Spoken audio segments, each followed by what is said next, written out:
I never thought I'd be that parent.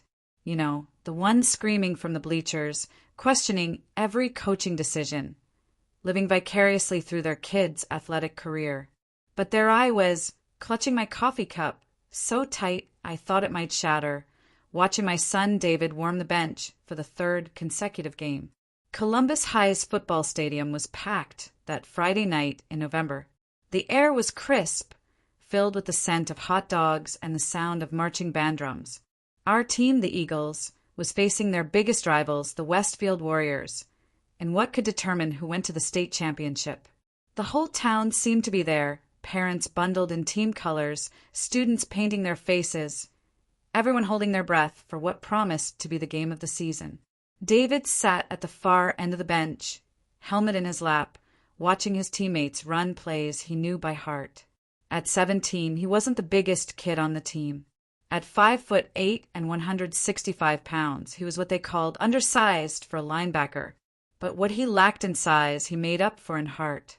I'd watched him study game film until midnight, run extra laps after practice, and show up early every single day for 2 years. Coach Bradley was a different story, a former college player himself. He stood 6'4" with shoulders that seemed to fill doorways. He'd been coaching at Columbus High for 15 years, and his philosophy was simple. Size equals strength, strength equals success. In his world, players like David were afterthoughts, practiced squad bodies to make the real players look good. The first quarter ended with Westfield leading 14-0. Their running back, a massive senior named Jackson Torres, was bulldozing through our defensive line like it was made of tissue paper. I could see Coach Bradley pacing the sideline, his face red with frustration, barking orders at players who looked increasingly overwhelmed. Martinez! Coach Bradley's voice cut through the stadium noise. My heart jumped, thinking he was finally calling David's number. Instead, he was yelling at Carlos Martinez, our starting middle linebacker, and no relation to us despite the shared name. You're playing like you're afraid of contact. Carlos, a senior who'd been starting since his sophomore year, jogged over to the coach. Even from the stands, I could see his shoulders slumped with exhaustion. He'd been playing every down, taking hit after hit from players who outweighed him by 30 pounds. The second quarter wasn't any better. Westfield scored twice more, and by halftime, the score was 28-7. The crowd, which had started the game electric with energy, was growing quiet. Parents were checking their phones, some already heading to the concession stands with the resigned air of people accepting defeat. I stayed in my seat, watching David during the halftime break. While his teammates grabbed water and listened to Coach Bradley's heated speech, David was on the far side of the field, running through defensive drills by himself. He was practicing his footwork, his tackles, preparing for a chance that might never come. Mom, why isn't David playing? My daughter Emma, David's 14-year-old sister, had been asking this question all season. She didn't understand the politics of high school sports, the unspoken hierarchies that determined who got opportunities and who didn't. Coach, Bradley has a system, I said, the same answer I'd been giving for months. But the truth was, I was starting to wonder if David would ever get his shot. This was his senior year, his last chance to prove himself before college scouts stopped paying attention. The third quarter began with more of the same. Westfield controlled the line of scrimmage. Our defense looked tired and beaten, and Coach Bradley kept rotating the same 7 or 8 players, while David remained glued to the bench. Carlos Martinez was clearly struggling, missing tackles he would normally make, looking slower with each play. With 8 minutes left in the third quarter, disaster struck. Carlos went down hard after a collision near the goal line. The stadium fell quiet as trainers rushed onto the field. After several tense minutes, they helped him to the sideline, clearly favoring his left ankle. The injury looked serious. Coach Bradley called timeout and gathered his defensive players. I could see him looking down his bench, evaluating his options. David stood up, helmet ready, but the coach's eyes passed right over him. Instead, he called over Jake Morrison, a junior who primarily played special teams.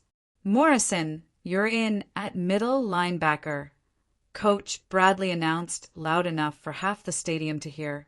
Jake looked terrified. He was a good kid, but middle linebacker wasn't his position. He played mostly on kick coverage, and the few times he'd been on defense it was as a backup safety. Now he was being asked to fill the shoes of a 3-year starter against the best running attack in the conference. The results were predictable. Westfield scored on their next 3 possessions, with Jake missing key tackles and looking lost in coverage. The crowd was getting restless, and I could hear murmurs from parents around me. "Why doesn't he put in that Martinez kid?" I heard someone say behind me, "Number 47, the one who's been riding the bench. At least he knows the position." That someone was talking about my son, and my heart swelled with pride that others had noticed his dedication, even if his coach hadn't.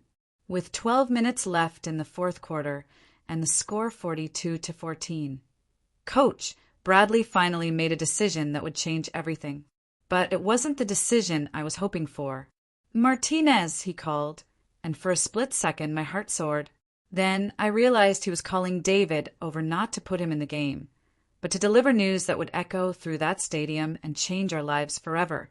David jogged over to his coach, hope evident in every step.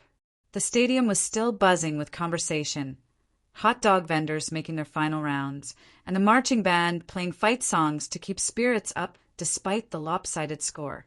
Coach Bradley put his hand on David's shoulder, and I could see them talking. From the stands, I couldn't hear the words, but I could read body language. David's posture changed from hopeful to confused to something else entirely. His shoulders dropped, and he took a step back from his coach.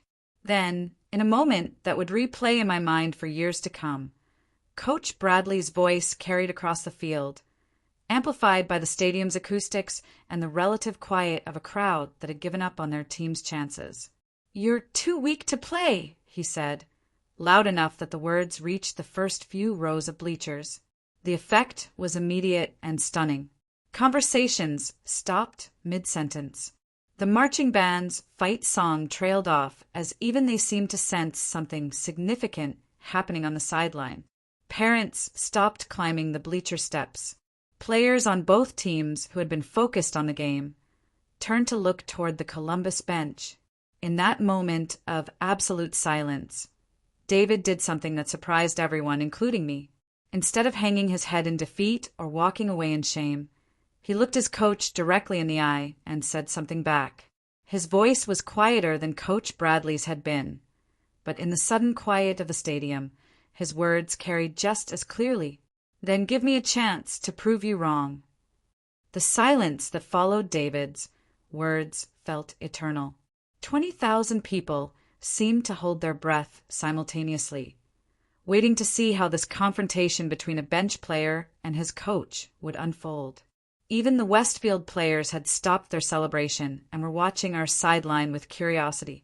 Coach Bradley's face went through a series of emotions. Surprise, anger, and something that might have been respect all flickered across his features in the span of a few seconds. The man who had built his reputation on absolute authority was being challenged publicly by a player he'd dismissed for 2 years. "Excuse me," Coach Bradley said, his voice carrying a dangerous edge. David didn't back down. If anything, he seemed to grow taller in that moment, his shoulders squaring as he faced down the man who had controlled his football destiny for the past 4 years. "Coach, I've been on this team for 4 years. I know every play, every formation, every snap count. I've never missed a practice, never complained about playing time, never caused any trouble. Carlos is hurt, Jake is struggling, and we're down by 28 points. What exactly do we have to lose by giving me 10 minutes? The stadium was so quiet I could hear individual conversations from the field level.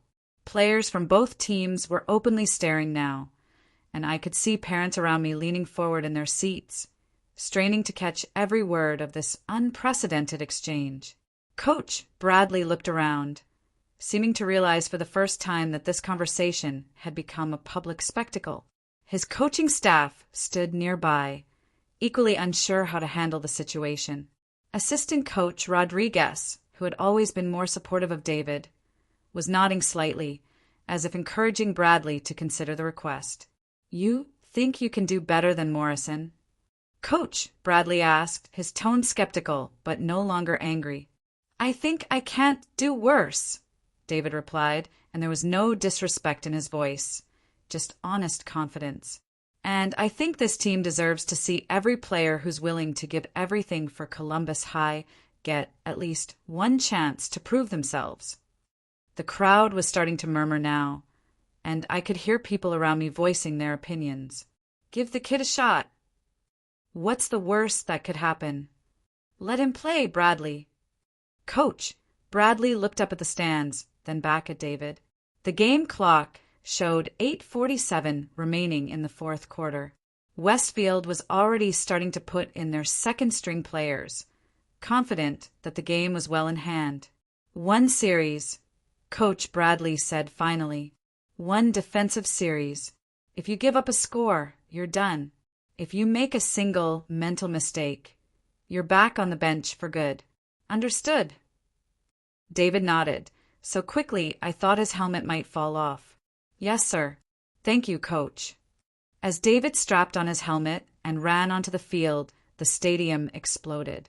Not with the polite applause usually reserved for substitutions, but with genuine excitement. Parents who had watched him warm the bench for 4 years were on their feet, and even some of the students who barely knew his name were cheering. I found myself crying without realizing it. Emma grabbed my arm, her own eyes wet with emotion. "He's finally getting his chance, Mom," she whispered. David lined up at middle linebacker, and I could see him talking to his teammates, calling out adjustments and alignments. The defensive linemen, who had been playing with their heads down for most of the fourth quarter, suddenly seemed to have more energy. Even from the stands, you could feel the shift in momentum. Westfield came to the line with their second-string offense, but they were still bigger and more athletic than most of Columbus High starters. Their quarterback, a junior named Peterson, had been efficiently managing the game since taking over in the third quarter. The first play was a simple handoff to their backup running back, a solid runner who had already gained 40 yards in limited action. As the play developed, I watched David read the formation, take his first steps toward the line of scrimmage, and then do something that made the entire stadium gasp. Instead of trying to fight through the massive offensive linemen in front of him, David used his speed and intelligence. He slipped between 2 blockers, avoiding their attempts to engage him, and met the running back in the backfield for a 2-yard loss. The crowd erupted, but David just popped up, helped the running back to his feet, and jogged back to the huddle. No celebration, no showboating, just professional execution. The second play was a pass, and David dropped into coverage over the middle. When Peterson tried to force a throw to his tight end, David was right there, breaking up the pass with perfect timing. The ball fell incomplete, and suddenly it was 3rd and 12. By now, even the Westfield coaches were paying attention. This wasn't the Columbus defense they'd been dominating all night. There was energy, communication, and most importantly, someone making plays in the middle of the field. The third down play would become legendary in Columbus High football history. Westfield lined up in a spread formation, clearly intending to pick up the first down with a quick slant or screen pass. David recognized the formation immediately. It was something he'd studied on film dozens of times. As the ball was snapped, David took 1 step forward, then immediately backpedaled into the passing lane he knew would be there. When Peterson threw the quick slant to his slot receiver, David was waiting. He intercepted the pass cleanly, tucked the ball away, and began running toward the Westfield end zone. What happened next was pure magic. The Columbus offense, which had been on the field for most of the fourth quarter, suddenly materialized as blockers. Players who had been exhausted and demoralized 5 minutes earlier were throwing blocks and clearing paths. David, who wasn't the fastest player on the team but was certainly determined, followed his blockers for 35 yards before being tackled at the Westfield 20-yard line. The stadium was in complete chaos. Parents were hugging strangers, students were pouring out of the stands, and even some of the Westfield fans were applauding the incredible turn of events. David's teammates mobbed him as he got up from the tackle, and for the first time all season, I saw genuine joy on their faces. Coach Bradley was standing on the sideline with his arms crossed, but I could see something in his expression that hadn't been there before.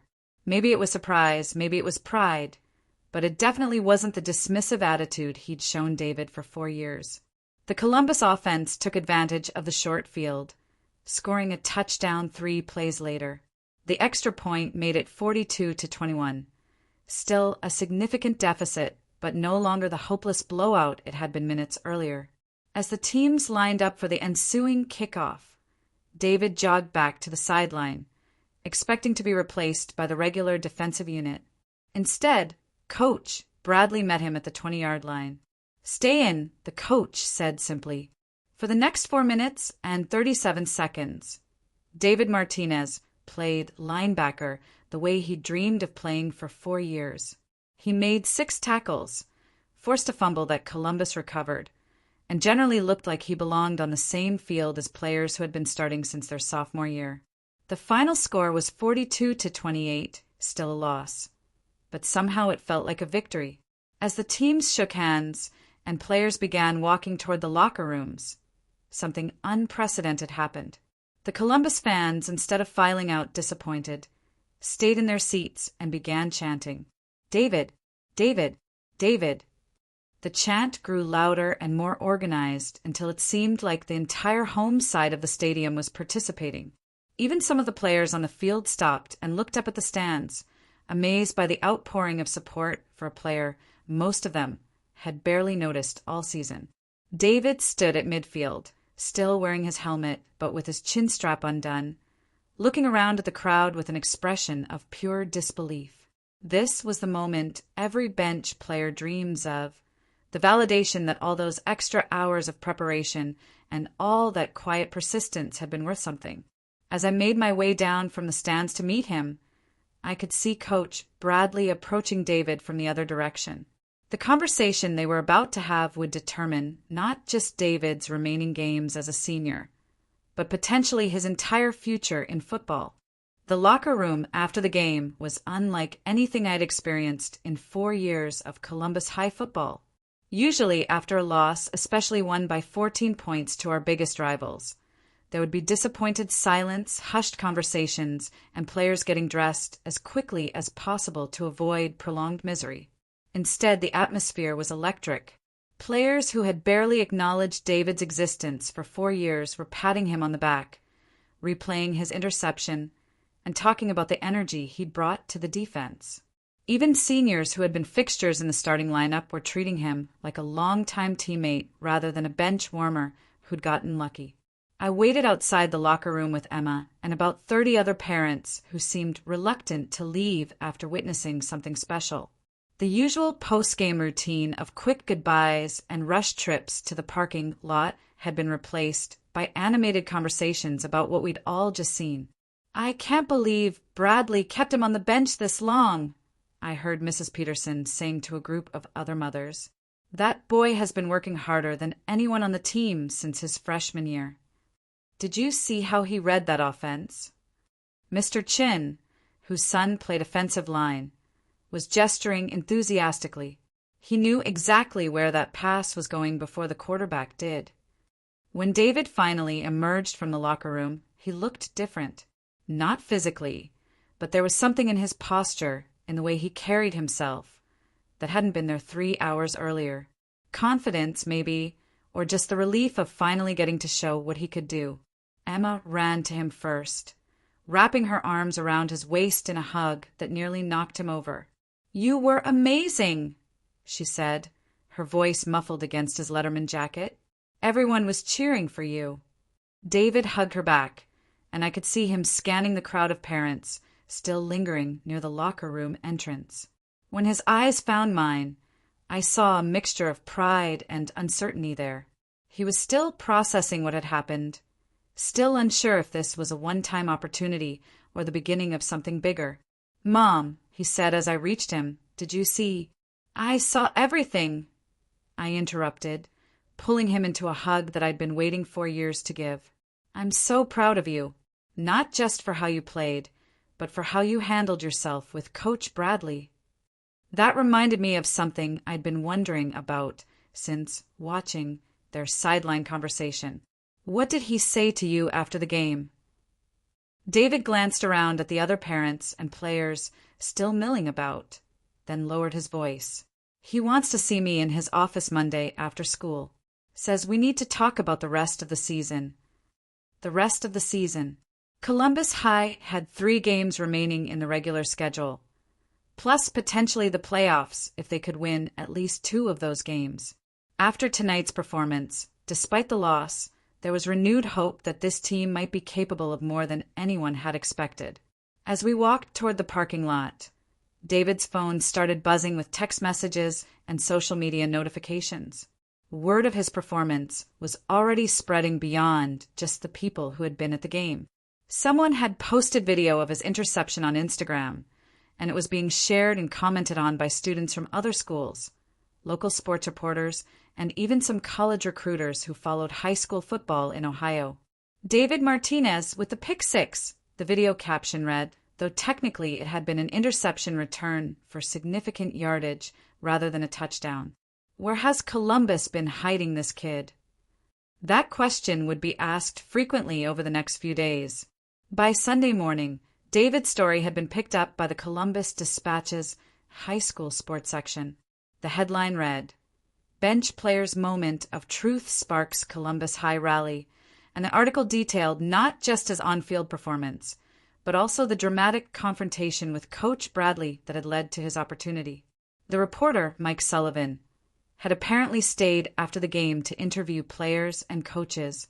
He'd gotten quotes from several Columbus players praising David's knowledge of the defense and his preparation, and even a grudging admission from Coach Bradley that he might have underestimated the young man's readiness to contribute. Monday morning at school was surreal. David had never been the kind of student who attracted attention. He was a solid B student, friendly but not particularly popular, more focused on his studies and football preparation than social dynamics. Now, suddenly, everyone seemed to know his name. Dude, that interception was sick. I heard a freshman tell him as he walked to his locker. My dad was at the game, a junior girl mentioned in passing. He said, you should have been starting all season. Even teachers who didn't normally pay attention to sports were mentioning Friday night's game.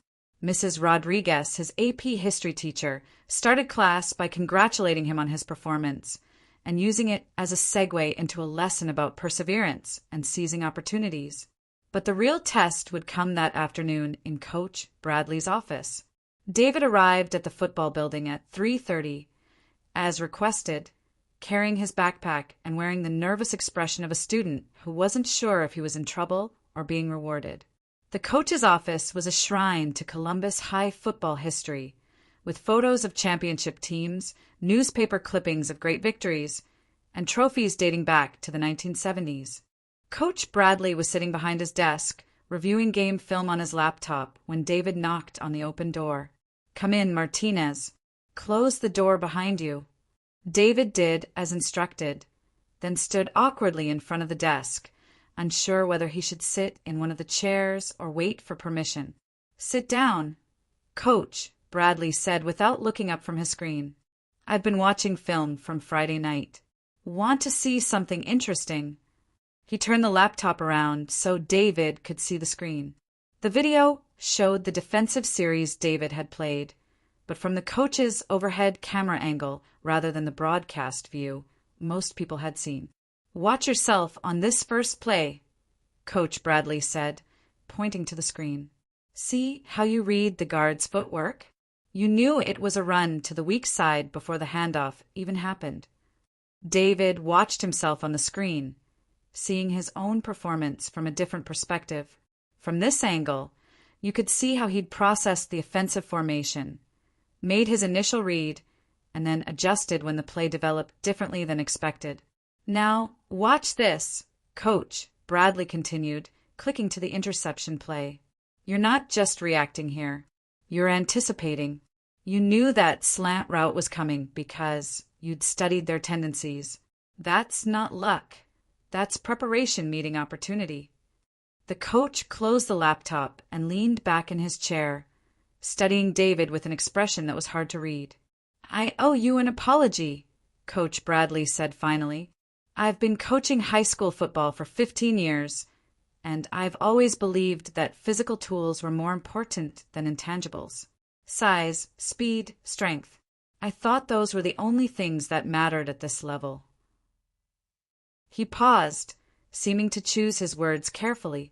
"Friday night, you proved me wrong. Not just with how you played, but with how you challenged me. I've had bigger players, faster players, stronger players. But I've never had a player who understood the game better than you do, or who was more prepared to contribute when given the chance." David remained quiet, unsure how to respond to this unexpected praise from a coach who had dismissed him for so long. "Here's what we're going to do, Coach," Bradley continued. "Carlos's ankle injury is going to keep him out for at least 2 weeks, possibly longer. That makes you our starting middle linebacker for the rest of the regular season. If you continue to play the way you did Friday night, the job is yours through the playoffs." The words hit David like a physical blow. Starting linebacker for the rest of the season. After 4 years of waiting, he was finally getting his chance not just to play, but to be a leader on defense. "There's one condition," Coach Bradley added. "I don't want this to go to your head. I don't want you reading too much into the newspaper articles or the social media posts. You've earned an opportunity, not a guarantee. You'll still have to prove yourself every single day in practice, every single Friday night in games." "Yes, sir," David managed to say, his voice barely above a whisper. "Good.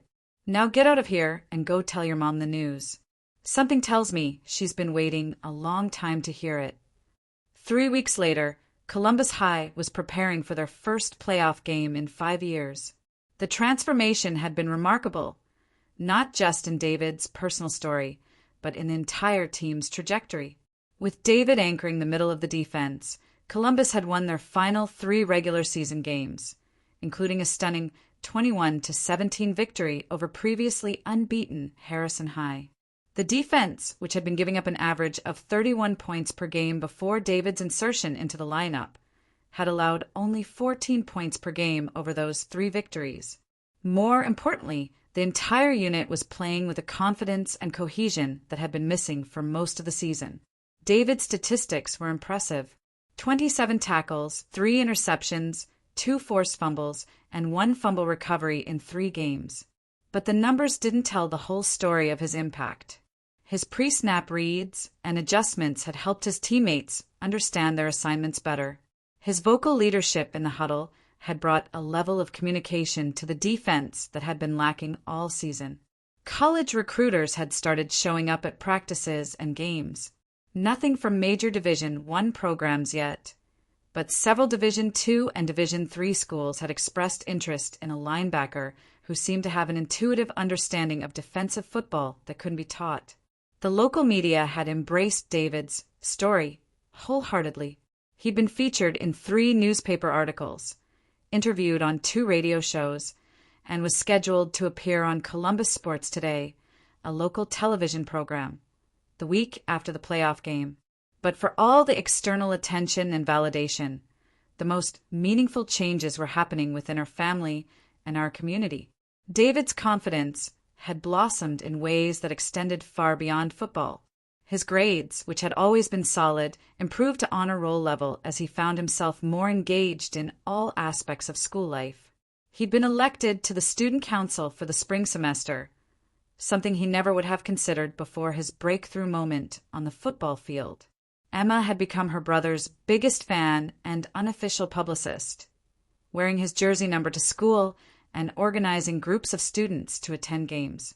Watching her pride in David's success reminded me that sibling relationships can be profoundly affected by moments of triumph and recognition. As for me, I found myself reflecting on the lessons this experience had taught, not just about football, but about advocacy, persistence, and believing in our children, even when others don't see their potential.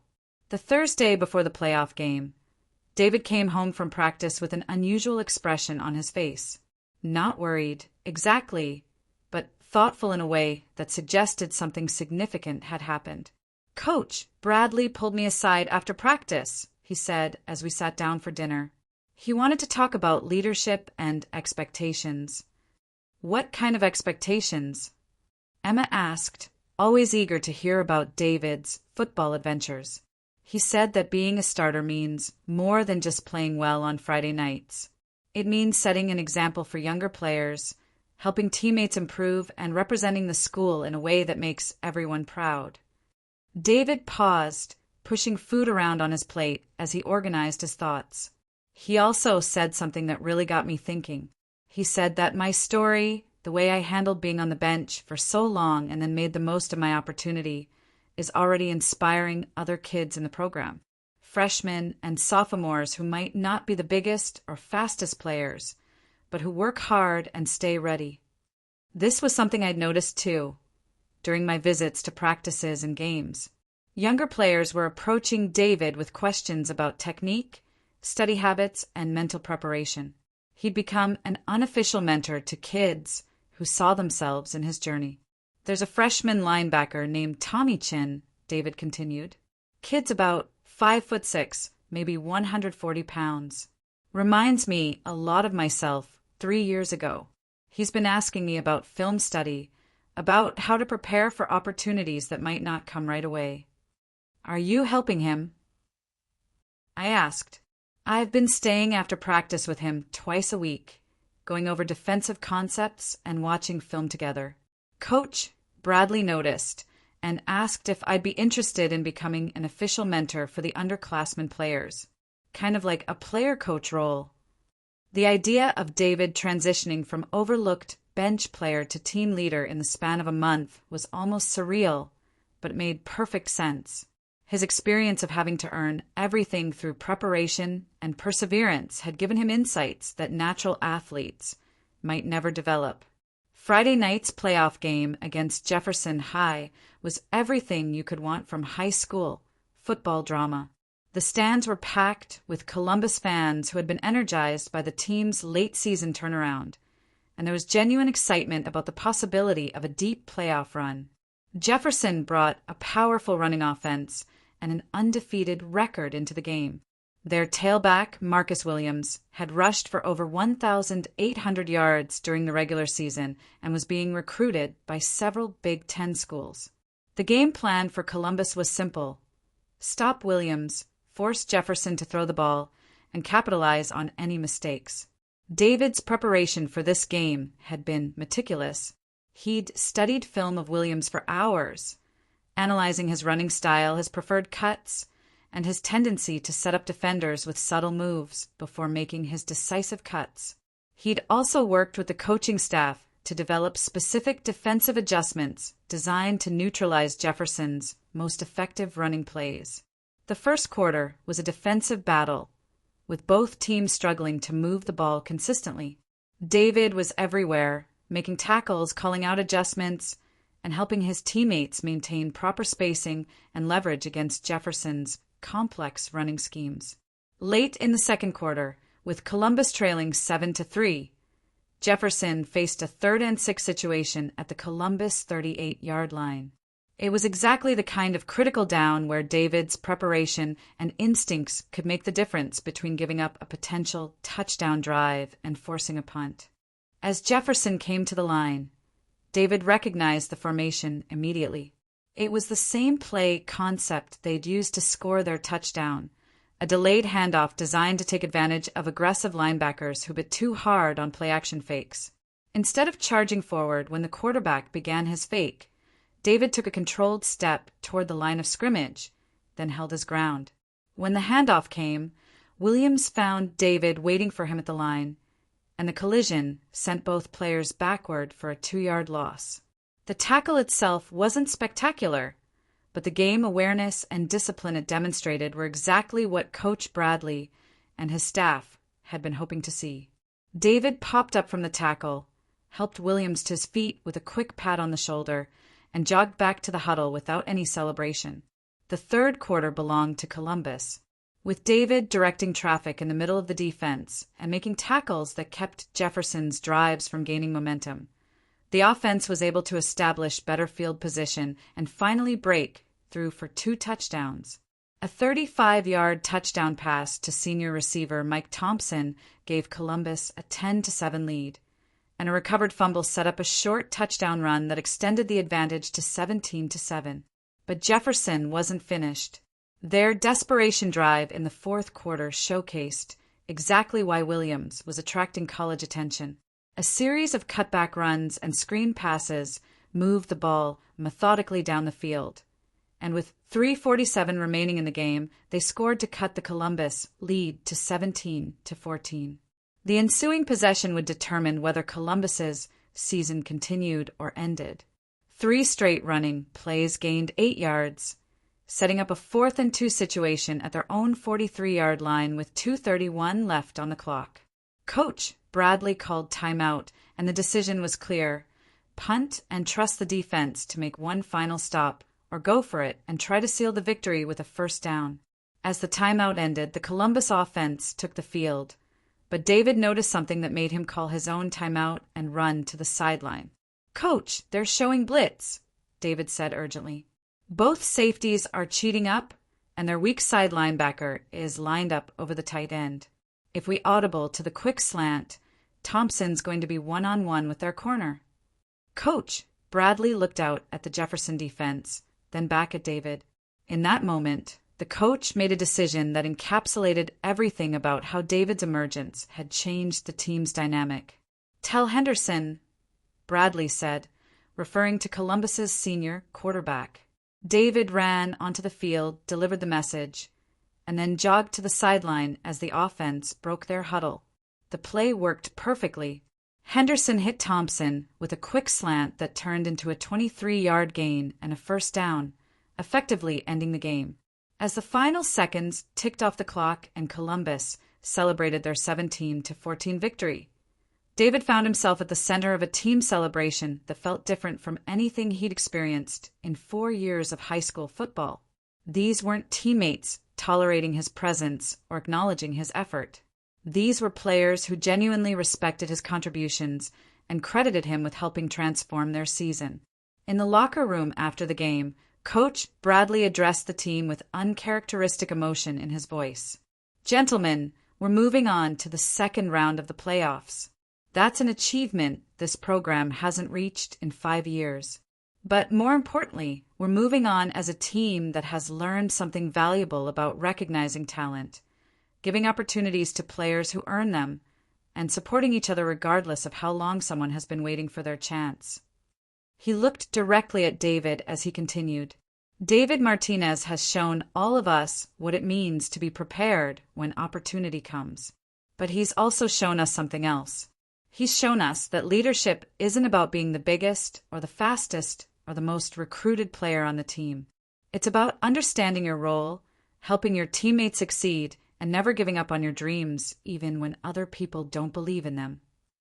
The speech was interrupted by applause from David's teammates, and I could see from my position outside the locker room door that several players were patting him on the back and offering their own words of encouragement. Later that night, as our family celebrated at David's favorite restaurant, Emma asked the question that had been on my mind for weeks. "David, what would have happened if Coach Bradley never gave you that chance?" David thought for a moment, cutting into a steak and considering the implications of the question. "I don't know," he said finally. "Maybe I would have finished the season on the bench, graduated, and that would have been the end of my football career. But I think I still would have been okay with how I handled myself. I know I did everything I could to be ready. But aren't you angry about all the time you lost? All the games where you should have been playing?" David shook his head. "I learned something important those 4 years. You can't control other people's decisions, but you can control how you prepare for opportunities and how you respond when they finally come. If I had spent all that time being bitter or complaining about playing time instead of getting better, I wouldn't have been ready when Coach Bradley finally called my number. And now," I asked, "now I get to help other kids who are in the same situation I was in. Tommy Chin, the freshman I've been working with, he's already improved so much just from having someone show him that preparation matters more than natural talent. Maybe someday he'll get his moment too. As we drove home that night, I reflected on everything that had changed since that Friday night in November when Coach Bradley's words had echoed through a silent stadium. David's story had become bigger than football, bigger than one player's journey from bench to starter.